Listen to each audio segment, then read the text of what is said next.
Welcome to മറിയാസ് menu. ഇന്ന് നമ്മൾ ചെയ്യാൻ പോകുന്ന വീഡിയോ ഒരു തട്ടുകട ബീഫ് കറിയുടെ ആട്ടോ. അപ്പോൾ തട്ടുകട എന്ന് പറഞ്ഞാൽ നമ്മൾ മലയാളികളുടെ എല്ലാം ഒരു വീക്ക്നെസ്സാണ് അല്ലേ. തട്ടുകടയിലെ പൊറോട്ടയും ബീഫ് കറി ആണെങ്കിലും തട്ട് ദോശയാണെങ്കിലും എല്ലാം നമുക്ക് ഭയങ്കരമായിട്ട് ഇഷ്ടമുള്ള ഒരു സംഭവമാണ്. അപ്പോൾ ആ തട്ടുകട ബീഫ് കറി നമ്മൾ വീട്ടിലുണ്ടാക്കാനുള്ള ഒരു ചെറിയ ശ്രമം. തട്ടുകടയിലെ അതേ ടേസ്റ്റൊന്നും ഞാൻ അവകാശപ്പെടുന്നില്ല കേട്ടോ. അതിനെന്തായാലും വേറൊരു രുചി തന്നെയാണ്. എനിക്ക് തോന്നുന്നു തട്ടുകടയിലെ ഭക്ഷണത്തിൻ്റെ പ്രത്യേകത എന്ന് പറഞ്ഞാൽ നല്ലപോലെ മസാലയും നല്ല എണ്ണയൊക്കെ ആയിട്ടുള്ള ഭക്ഷണമല്ലേ.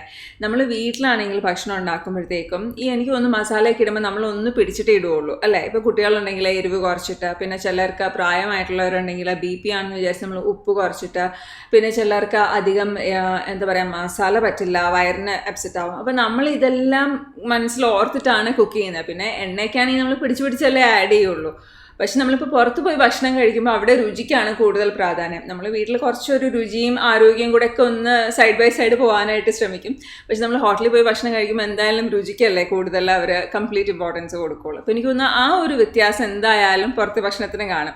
അതുകൊണ്ടാണ് നമുക്കെല്ലാം പുറത്തെ ഭക്ഷണത്തിന് രുചി കൂടുതലാണ് വീട്ടിലത്തെ ഭക്ഷണത്തിനെക്കാട്ടിലും എന്ന് എനിക്ക് തോന്നുന്നത്. അപ്പോൾ എന്തായാലും നമ്മൾ ആ തട്ടുകടയിലെ ബീഫ് കറി വീട്ടിലുണ്ടാക്കാനായിട്ടുള്ള ഒരു ശ്രമമാണ്. അപ്പോൾ ഞാൻ സാധാരണ ബീഫ് കറിക്ക് ഉണ്ടാക്കുന്ന മസാലേനെക്കാട്ടിലും കൂടുതൽ മസാലയൊക്കെ ഇട്ടിട്ടുണ്ട്. മസാലയെല്ലാം കുറച്ച് മുന്നോട്ട് നിൽക്കുന്ന ഒരു കറിയാണിത്.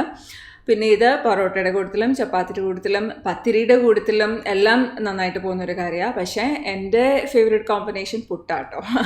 പുട്ടും ഈ ബീഫ് കറിയും എന്ന് പറഞ്ഞാൽ നല്ല സൂപ്പർ കോമ്പിനേഷനാണ്. അപ്പോൾ എന്തായാലും നിങ്ങൾ തന്നെ ട്രൈ ചെയ്ത് നോക്ക്. തട്ടുകടയുടെ അടുത്തെങ്ങാനും വരുന്നുണ്ടോ ഇല്ലയോ എന്നൊക്കെ ഉള്ളത് അപ്പോൾ അറിയാം. പക്ഷേ ഇത് മറിയാസ് മെനുവിലെ റീഡേഴ്സിൻ്റെ ഒരു ഫേവറേറ്റ് റെസിപ്പി എന്ന് വേണമെങ്കിൽ പറയാം. കാരണം ഒത്തിരി പേര് ട്രൈ ചെയ്ത് നോക്കിയിട്ട് അവർക്ക് ഇഷ്ടമാണെന്ന് പറഞ്ഞിട്ടുള്ള റെസിപ്പിയാണ്. അപ്പോൾ നിങ്ങൾ ട്രൈ ചെയ്ത് നോക്കുക. എനിക്ക് ഉറപ്പാണ് നിങ്ങൾക്ക് ഇഷ്ടപ്പെടുമെന്ന്. ഓക്കെ, അപ്പോൾ ഏതായാലും നമുക്ക് വീഡിയോ കാണാം. Thank you. തട്ടുകട ബീഫ് കറി ഉണ്ടാക്കാനായിട്ട് നമുക്ക് 1/2 കിലോ ബീഫ് വേണം. ഇത് ഒരു മീഡിയം സൈസിൽ ഇവിടെ കട്ട് ചെയ്ത് വെച്ചിരിക്കുന്നത് കേട്ടോ. ഇനി ഇത് നിങ്ങൾ ഏത് കട്ട് ബീഫാണോ സാധാരണ ഇന്ത്യൻ പ്രിപ്പറേഷൻസിന് യൂസ് ചെയ്യുന്നത്, അത് ഏത് കട്ടാണെങ്കിലും അത് തന്നെ നിങ്ങൾക്ക് ഇവിടെയും യൂസ് ചെയ്യാം. പിന്നെ ഈ കറിക്ക് നമ്മൾ ആദ്യം ഒരു സ്പൈസ് പേസ്റ്റ് അരച്ചെടുക്കുന്നുണ്ട്. ആ അരയ്ക്കാനായിട്ട് വേണ്ട സാധനങ്ങൾ എന്തൊക്കെയാണെന്ന് നോക്കാം. 1 ടേബിൾ സ്പൂൺ ഇഞ്ചി വെളുത്തുള്ളി, 1 ടേബിൾ സ്പൂൺ വീതം ഇഞ്ചി വെളുത്തുള്ളി ചെറുതായിട്ട് അരിഞ്ഞത്. നമ്മൾ ഹോൾ സ്പൈസസ് യൂസ് ചെയ്യുന്നുണ്ട്. അതിനകത്ത് 1/2 ടീസ്പൂൺ കുരുമുളകുണ്ട്, 1/2 ടീസ്പൂൺ പെരിഞ്ജീരകമുണ്ട്, 2 ഏലക്ക ഉണ്ട്, 2 ഗ്രാമ്പൂ ഉണ്ട്, പിന്നെ ഒരു ചെറിയ പീസ് കറുവാപ്പട്ടയുണ്ട്, ഒരു ചെറിയ എതിള് തക്കോലം ഉണ്ട്. തക്കോലം സ്റ്റാർ അനീസ് എന്ന് പറയുന്ന തക്കോലം. ഇത് നമ്മൾ മുഴുവൻ ഉപയോഗിക്കുന്നില്ല, അതിൻ്റെ ഒരു പെറ്റലേ നമ്മൾ യൂസ് ചെയ്യുന്നുള്ളൂ കേട്ടോ. അപ്പോൾ ഇത്രയാണ് നമുക്ക് ഹോൾ സ്പൈസസ് വേണ്ടത്. പിന്നെ 1/2 ടേബിൾ സ്പൂൺ മുളക് പൊടി, 1/4 ടീസ്പൂൺ മഞ്ഞൾപ്പൊടി, 1 ടേബിൾ സ്പൂൺ മല്ലിപ്പൊടി യൂസ് ചെയ്യുന്നുണ്ട്. അപ്പം സാധാരണ ഞാൻ ഇറച്ചിക്ക് ഒരു 1/2 കിലോ ഇറച്ചിക്ക് 1 ടേബിൾ സ്പൂൺ മല്ലിപ്പൊടി അങ്ങനെ യൂസ് ചെയ്യാറില്ല.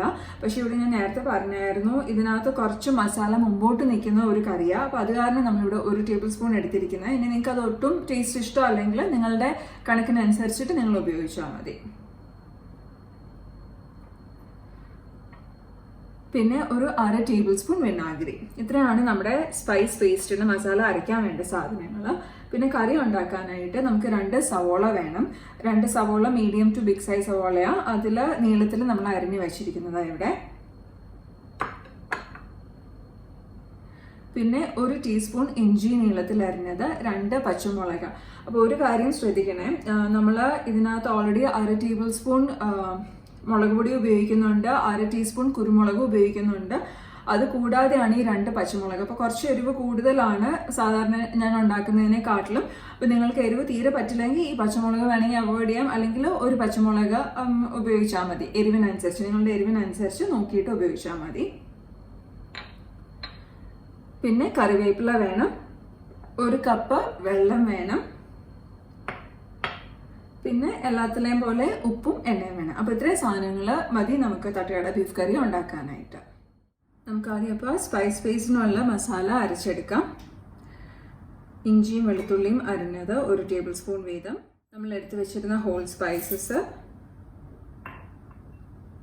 മസാലപ്പൊടികൾ മല്ലിപ്പൊടി, മുളക് പൊടി, മഞ്ഞൾപ്പൊടി, വിനാഗിരി 1/2 ടേബിൾ സ്പൂൺ, ടേബിൾ സ്പൂൺ വെള്ളവും കൂടി ചേർത്ത് കൊടുക്കാം. 2 3 അരിഞ്ഞ് വരാനായിട്ട് എത്രയാണോ വേണ്ടതെന്ന് വെച്ചാൽ ഇപ്പോൾ ഒരു 3 ടേബിൾ സ്പൂൺ 2.5 ടേബിൾ സ്പൂൺ വെള്ളം ഞാനിവിടെ ചേർത്തിട്ടുണ്ട്. ഇനി ഇത് അരച്ചെടുക്കാം നമുക്ക്. നമ്മൾ അരച്ചെടുത്ത മസാല ഇപ്പം നിങ്ങൾക്ക് കാണാമോ, ഇത് അത്ര ഒരു സ്മൂത്ത് പേസ്റ്റ് അല്ല കേട്ടോ, ഒന്ന് ചതച്ചെടുത്ത മാതിരിയേ ഉള്ളൂ. ഇപ്പോഴും ചെറിയ കഷ്ണം ഇഞ്ചിയും കുരുമുളകും പെരിഞ്ചീരകവും ഒക്കെ ചെറിയ കഷ്ണമായിട്ട് കിടക്കുന്നത് നമുക്ക് കാണാം. അപ്പോൾ അത്ര ഫൈൻ പേസ്റ്റ് ആവണമെന്നില്ല, ഇങ്ങനെ നിങ്ങൾ അരച്ചെടുത്താൽ മതി. അപ്പോൾ നമ്മുടെ സ്പൈസ് പേസ്റ്റ് റെഡി ആയിട്ടുണ്ട്. ഇനി നമുക്ക് കറി ഉണ്ടാക്കാം. ഞാൻ പ്രഷർ കുക്കറിലാണ് ഇവിടെ ബീഫ് കറി ഉണ്ടാക്കുന്നത്. നിങ്ങൾ സാധാരണ ഇനിയിപ്പം ചട്ടിയിലോ വെള്ളം വെച്ചിട്ടാണെങ്കിൽ ഏതിലാണോ നിങ്ങൾ കുക്ക് ചെയ്യുന്നത് ആ പാത്രത്തിൽ എണ്ണ ചൂടാക്കുക. ഞാൻ ഏകദേശം ഒരു 1.5 ടേബിൾ സ്പൂൺ എണ്ണ ചൂടാക്കിയിട്ടുണ്ട്. വെളിച്ചെണ്ണയാട്ടോ ഞാൻ ഉപയോഗിക്കുന്നത്. അപ്പോൾ വെളിച്ചെണ്ണ ചൂടാക്കിയിട്ടുണ്ട്. ഇനി നമുക്ക് ഇതിനകത്തോട്ട് സവോള ചേർത്ത് കൊടുക്കാം. സവോളയും കറിവേപ്പിലയും ഇഞ്ചിയും, നമ്മൾ 1 ടീസ്പൂൺ ഇഞ്ചി നീളത്തിൽ അരിഞ്ഞു വെച്ചില്ലേ, അതും പച്ചമുളകും ചേർത്ത് കൊടുക്കാം. ഈ ചൂടായ എണ്ണയിലോട്ട് ഞാൻ 2 സവോള അരിഞ്ഞു വെച്ചതും പച്ചമുളക് 1 പച്ചമുളക് ഞാനിപ്പോൾ ഇവിടെ ചേർത്തിട്ടുള്ളൂ. ഇഞ്ചി നീളത്തിൽ അരിഞ്ഞതും കറിവേപ്പിലയും ചേർത്ത് കൊടുത്തിട്ടുണ്ട്. കുറച്ച് അകലം ഉപ്പും കൂടി ചേർത്ത് കൊടുക്കാം.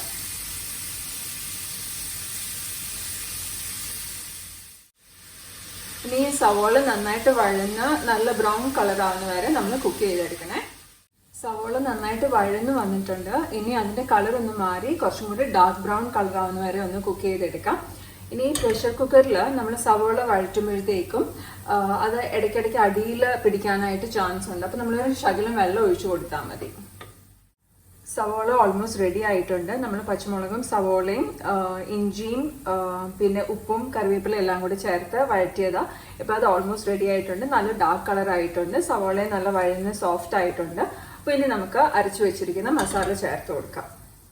നമ്മൾ നേരത്തെ അരച്ചു വെച്ച മസാല ഇനി ഇത് ചേർത്ത് കൊടുക്കാം. നന്നായിട്ടൊന്ന് മിക്സ് ചെയ്ത് കൊടുക്കുക. മസാല ചേർത്തതിന് ശേഷം നമുക്ക് ഇതൊരു ചെറിയ തീയിലിട്ട് ഒരു 5-6 മിനിറ്റ് നന്നായിട്ട് കുക്ക് ചെയ്തെടുക്കാം. ഇതിൻ്റെ പച്ചമണം ഒന്ന് മാറണം, ഇല്ലെങ്കിൽ ഭയങ്കര കുത്തൽ കാണും. അപ്പോൾ അതിൻ്റെ പച്ചമണം ഒന്ന് മാറി എണ്ണ തെളിയുന്നത് വരെ ചെറിയ തീയിലിട്ട്, പ്രത്യേകം ശ്രദ്ധിക്കണം കേട്ടോ, ചെറിയ തീയിലിട്ട് കുക്ക് ചെയ്തെടുക്കാം. മസാലയൊക്കെ നന്നായിട്ട് മൂത്ത് വന്നിട്ടുണ്ട്. അതിൻ്റെ പച്ചമണമൊക്കെ പോയി കളറൊക്കെ മാറി നല്ലൊരു ഡാർക്ക് ബ്രൗൺ കളറായിട്ടുണ്ട്. ഇനി നമുക്ക് ബീഫ് ചേർത്ത് കൊടുക്കാം. നമ്മൾ കഴുകി വെച്ചിരിക്കുന്ന ബീഫ് ആഡ് ചെയ്യാം.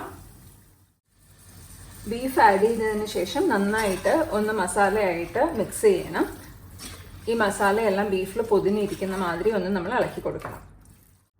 ബീഫും മസാലയെല്ലാം കൂടി നമ്മൾ നന്നായിട്ട് ഇളക്കി മിക്സ് ചെയ്തിട്ടുണ്ട്. ഇനി നമുക്ക് വെള്ളം ആഡ് ചെയ്ത് കൊടുക്കാം. നമ്മൾ 1 കപ്പ് വെള്ളമാണ് യൂസ് ചെയ്യുന്നത്. 1 കപ്പ് വെള്ളം ഇപ്പോൾ ഇവിടെ ചേർത്ത് കൊടുത്തിട്ടുണ്ട്. ഇനി നമ്മൾ വെള്ളം ചേർത്തതിന് ശേഷം ഞാനിപ്പോൾ തീ കൂട്ടി വെച്ചിരിക്കുക. ഹയസ്റ്റ് ഫ്ലെയിമിൽ വെച്ചിട്ട് ഒന്ന് തിള വരണം. തിള വന്ന് കഴിയുമ്പോഴത്തേക്ക് നമുക്ക് ഈ പ്രഷർ കുക്കർ അടച്ചു വെച്ചിട്ട് കുക്ക് ചെയ്യാം. ഇപ്പോൾ കറി തിളച്ച് തുടങ്ങിയിട്ടുണ്ട്. ഇനി നമുക്ക് ഇത് അടച്ചു വെച്ചിട്ട് കുക്ക് ചെയ്യാം.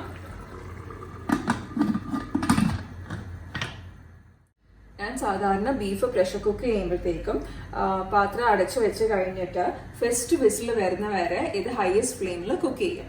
അത് കഴിഞ്ഞ് ഫസ്റ്റ് വിസിൽ വന്ന് കഴിയുമ്പോഴത്തേക്കും ഞാൻ തീ കുറച്ച് വെച്ചിട്ട് ഒരു ലോ ടു മീഡിയം ഫ്ലെയിമിലാണ് ഇത് കുക്ക് ചെയ്യുന്നത്. അപ്പോൾ ലോ ടു മീഡിയം ഫ്ലെയിമിൽ ഒരു 8 to 12 വിസിൽസ് ആണ് ഞാൻ സാധാരണ വെക്കാറുള്ളത്. അത് കഴിഞ്ഞിട്ട് പ്രഷർ നാച്ചുറലി തന്നെ പോയി കഴിയുമ്പോഴത്തേക്കും ഞാൻ പിന്നെ തുറന്നിട്ട് വേണമെങ്കിൽ ഇനി കുക്ക് ചെയ്യണോ ഇല്ലയോ എന്നുള്ളതനുസരിച്ചിട്ട് പിന്നെ നോക്കും. ആ ഒരു 8 to 12 വിസിൽസ് ആണ് സാധാരണ, അത് അത്രയും നേരമാണ് ഞാൻ സാധാരണ കുക്ക് ചെയ്യാറുള്ളത്. തട്ടുകട ബീഫ് കറി റെഡി ആയിട്ടുണ്ട്. ഇതിപ്പോൾ പ്രഷർ കുക്കറിൽ കുക്ക് ചെയ്ത് കഴിഞ്ഞിട്ട് അതിൻ്റെ പ്രഷറെല്ലാം തന്നെ പോയി കഴിഞ്ഞിട്ട് ഞാൻ കുക്കർ തുറന്ന് വെച്ചിരിക്കുന്നത്. ഇനി നമുക്ക് ഇതൊരു സെർവിങ് ബൗളിലോട്ട് ട്രാൻസ്ഫർ ചെയ്തെടുക്കാം. അങ്ങനെ നമ്മുടെ തട്ടുകട ബീഫ് കറി റെഡി ആയിട്ടുണ്ട്. ഇതിപ്പോൾ അങ്ങനെ അധികം ഒത്തിരി ഗ്രേവി ഉള്ള ഒരു ഡിഷൊന്നുമല്ല, പക്ഷേ ഉള്ള ഗ്രേവി കുറച്ചുള്ളെങ്കിലും നല്ല ടേസ്റ്റ് ഉള്ള ഒരു ഗ്രേവിയാണ്. നല്ലപോലെ മസാലയൊക്കെ മുന്നോട്ട് നിൽക്കുന്ന ഒരു ഗ്രേവിയാണ്.